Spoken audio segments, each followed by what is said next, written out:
Awesome. Welcome back to Eat Like DK. So here we are at Brad's apartment. We got another episode for Quarantine Edition.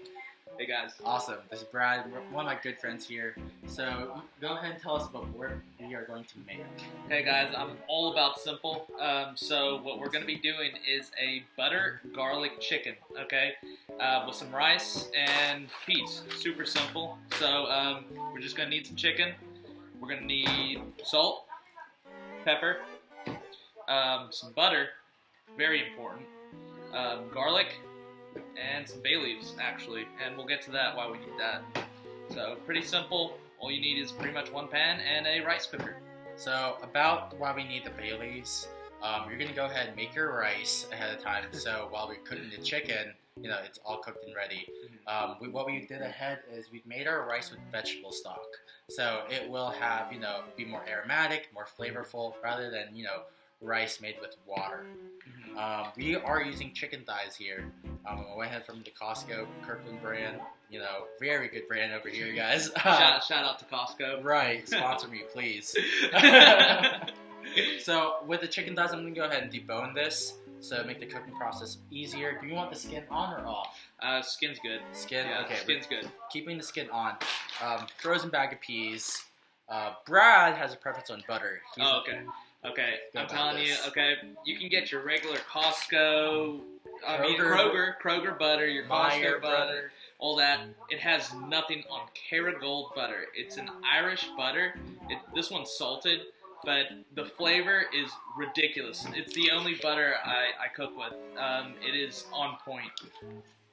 Awesome. So, we want to use a whole garlic, not the minced garlic. If you don't have a whole garlic, we can do minced garlic, but I prefer to use a whole garlic. Fresh is better. Right. So let's go ahead and get started. Okay, we're going to start here with the garlic. We're going to break this whole clove open so y'all can see it. So how many pieces of garlic do we need, Brad? I mean, garlic is usually to taste. I'm a big fan of a lot of garlic. A lot. Okay, so we're gonna. There's a lot. Let's do 3 or 4. 3. Okay, we're gonna do 3. So, go ahead. Break it open. This is just a technique my chef taught me, Gordon Ramsay. I did not go to any of his classes actually. It's all from YouTube. Do you want them minced, chopped? How do you do We're this? gonna mince it. Mince it? Okay. So let's get all the shell and wrapping off of this. When you crush the garlic, it makes it easier for you to peel it away. So what we're gonna do here, gather it.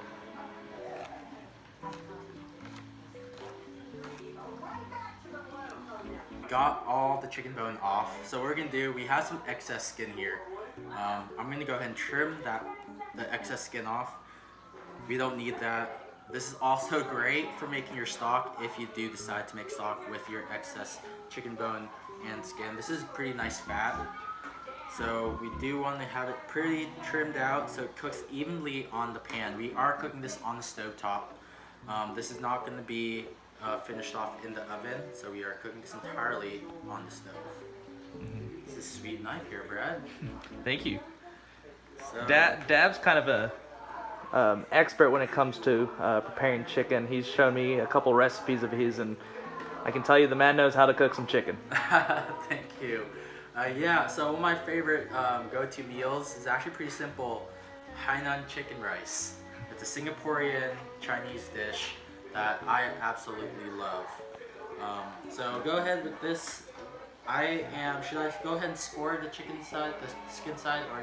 Yeah, please. So I'm gonna score it. So when you score chicken, you want to make a slight small incision, just so what we're gonna season, salt and pepper, can permeate through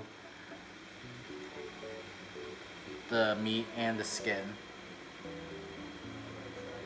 So scoring is also the same thing, like, you know, with the pie, you get those slits, makes it easier to cook. So what I'm gonna do is sprinkle some salt and pepper, not too heavy on salt and pepper while we're doing this.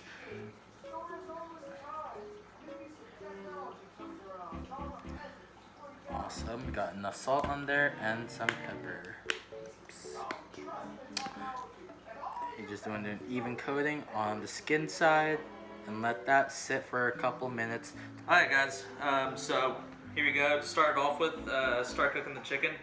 I always do, to flavor, as much butter as you want. Not too much because you don't want to crowd the pan, but you want to turn the heat on. You want to throw some butter in there. Okay, put the knife aside.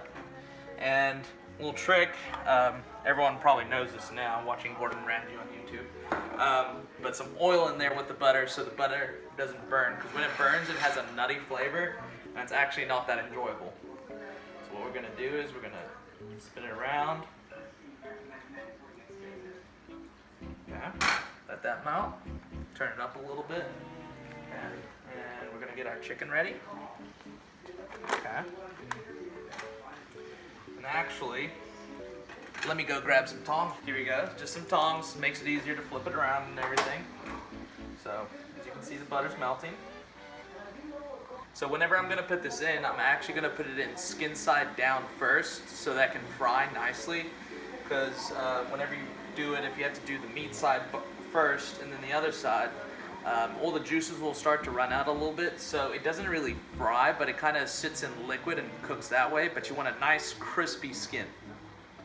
Okay, and so right now you can see the butter is actually bubbling a little bit, and it's pretty much telling you it's ready. Okay, so we're gonna take the chicken, skin side down.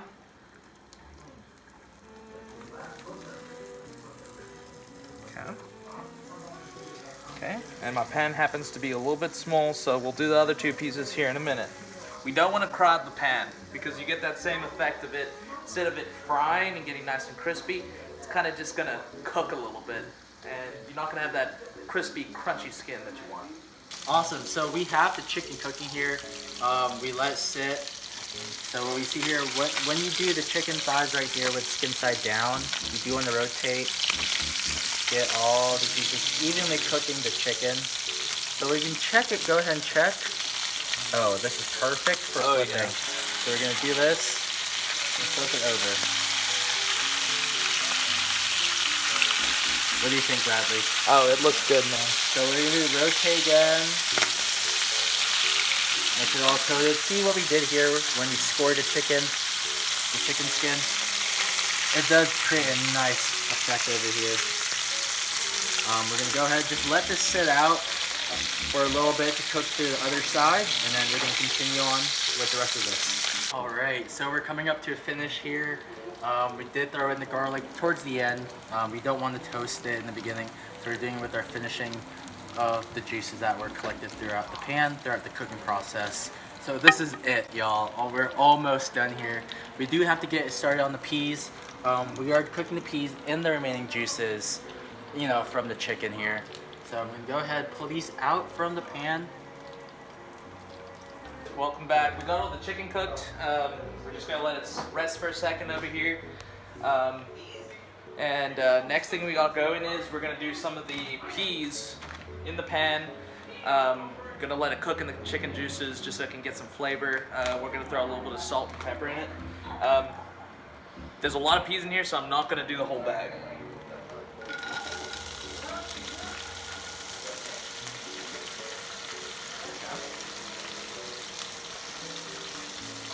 Mix around a little bit.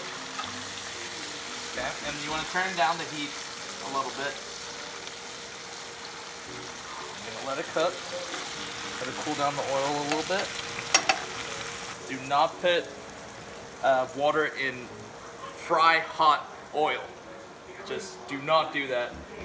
I'm just doing this so it actually steams it a little bit and cooks it a little bit better than just frying it. Okay, and then what we're actually going to do as well is we're actually going to throw in a little bit of garlic. Just let it cook in that water with it. And yeah, and then we're going to sit here, stir it around a little bit, and then if you like mushy peas, cook it for longer. If you like peas with a little bit of bite, cook it for a little bit, test it every once in a while, and then go from there. Hey guys, so here we go. We're going to put it all together. We got a bowl of rice. With the rice, we did the broth, like Davinto said. And we actually put a bay leaf in it while we cooked it, and we just did that all in the rice cooker. All you gotta do is make sure you clean it properly. But let's finish up this meal.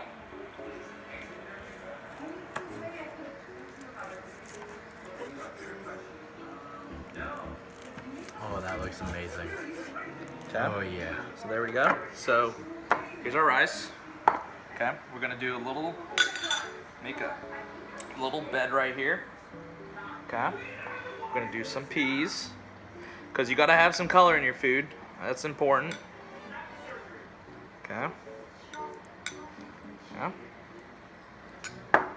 And then we're gonna take our chicken and just lay it on top. And that's it. This is my butter garlic chicken that I like to make every once in a while. Awesome. So we got everything laid out here. This looks amazing, Bradley. Thanks, Davinto. It smells great. Again with the rice. So I'm gonna go ahead and guys, this is it. This is it, y'all. I'm really excited for this. Amazing. So the broth really does stand out. You can get with the peas in here. You can tell it's made with chicken juices. As weird as that sound, but yeah. So I'm gonna go ahead, make a full fork, and try to get with the rice in it.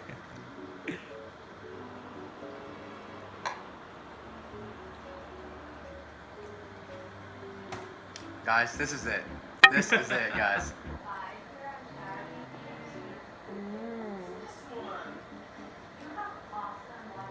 This is like good after the gym meal. You're gonna maybe get some like protein in you. You like it? The peas give it a good crunch. There we go. Okay. Bye. She's out of here. Thank you, Lauren. And as always, my recipe, I know I'm gonna love it. Mm-hmm. You even take your first bite yet, buddy? Very biased. I love it. I make it all the time. Awesome. Super easy. No complaints. And it's pretty healthy. So, yeah, definitely give Davinto a like and a subscribe.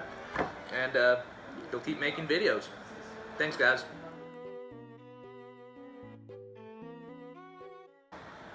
The walk test. Yum. Why are there peas? You gotta have some greens.